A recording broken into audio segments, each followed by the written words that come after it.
प्रशासक अध्याय 1। यरूशलेम का अधीन किया जाना। यहोशू की मृत्यु के बाद इस्राएलियों ने यहोवा से यह प्रश्न किया, कनानियों से युद्ध करने सबसे पहले किसका जाना सही होगा? यहोवा ने उत्तर दिया, सबसे पहले यहूदा जाएगा। यह याद रहे कि यह जगह मैंने उसके अधिकार में दे दी है। यहूदा वंशजों ने अपने भाई शिमोन वंशजों से कहा, हमें दी गई जगह में आ जाओ कि हम कनानियों से युद्ध करें, तथा समय आने पर मैं तुम्हें दी गई जगह में आकर युद्ध करूंगा। शिमोन वंशज इसके लिए राजी हो गए। यहूदा वंशजों ने आक्रमण किया और यहोवा ने कनानी और परिजी उनके अधीन कर दिए। बेजेक में उन्होंने 10,000 सैनिकों को मार गिराया। बेजेक में उन्होंने अदोनी बेजेक से युद्ध किया और कनानियों तथा परिजियों को मार दिया, मगर अदोनी बेजेक भाग निकला। उन्होंने उसका पीछा किया, उसे पकड़ लिया और उसके हाथों और पैरों के अंगूठे काट दिए।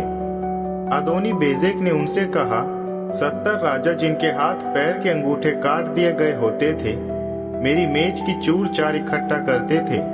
परमेश्वर ने मेरे द्वारा किए गए काम का बदला मुझे दिया है। वे उसे यरूशलेम ले गए, जहां उसकी मृत्यु हो गई।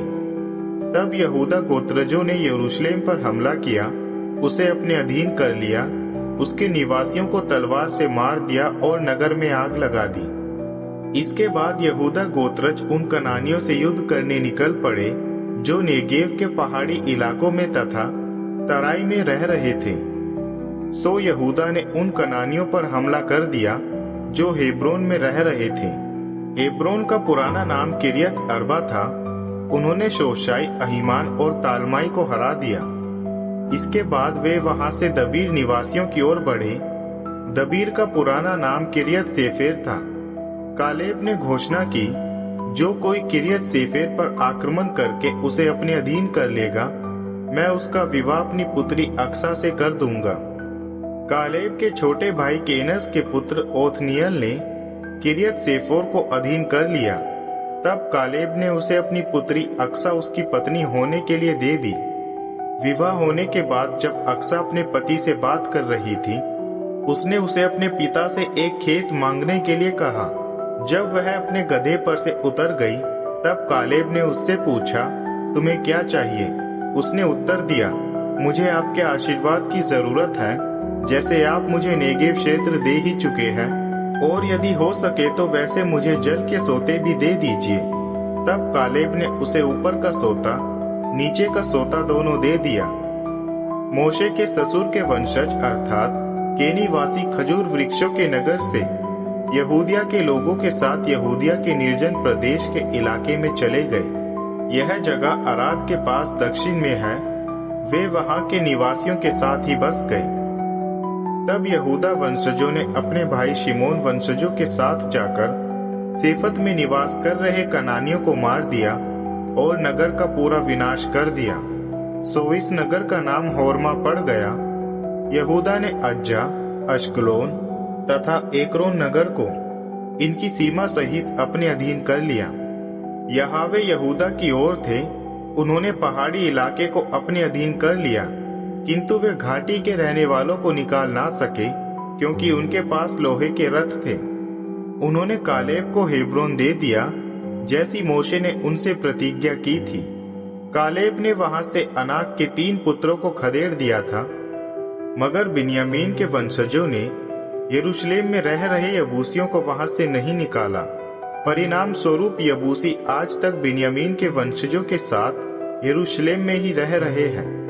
इसी तरह योसेफ के परिवार ने बेथेल पर हमला कर दिया। यहोवा उनकी ओर थे। योसेफ के परिवार ने बेथेल का भेद लिया। बेथेल नगर का पुराना नाम लूज था। भेद लेने गए जासूसों ने नगर से बाहर आ रहे एक व्यक्ति को देखा। उन्होंने उससे विनती की, कृपया हमें नगर में जाने का रास्ता दिखाए, हम तुम पर कृपा करेंगे। सो उसने उन्हें नगर में जाने का रास्ता दिखा दिया। उन्होंने पूरे नगर को तलवार से मार दिया, मगर उस व्यक्ति और उसके परिवार को छोड़ दिया। वह व्यक्ति हित्तियों के देश में चला गया, जहां एक नगर बसाया गया, जिसका नाम उसने लूज रखा, जिसे आज तक इसी नाम से जाना जाता है। मगर मनश्शे ने ना तो बेत शान और इसके गांव को अपने अधीन कर लिया, और ना ही तानक और इसके गांव को, ना दोर तथा इसके निवासियों और इसके गांव को, ना इबलीम और इसके निवासियों और गांव को, ना मगिदो और इसके निवासियों और गांव को। इस कारण कनानी निडर होकर उस देश में रहते रहे।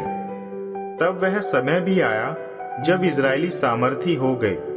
तब उन्होंने कनानियों को जबरन मजदूरी पर तो लगा दिया और उन्हें पूरी रीति से ना निकाला।